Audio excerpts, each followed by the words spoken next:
We were talking before the break, Terry, about coping skills and Right. how they seem to be missing for so many of the adolescents today.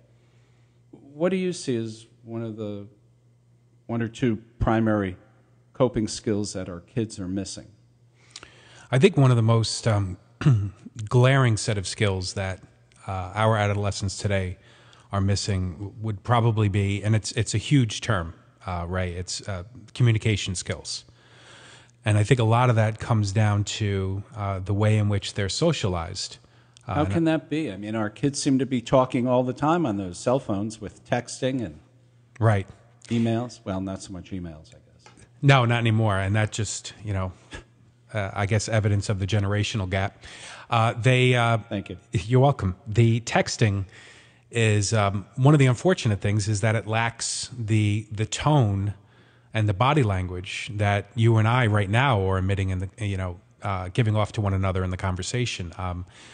There's a piece of and I've suffered from this. There's a piece of sarcasm that sometimes gets lost, or there's a hint at humor, or if we're trying to be direct about something, the other person on the other side doesn't necessarily know how to take that.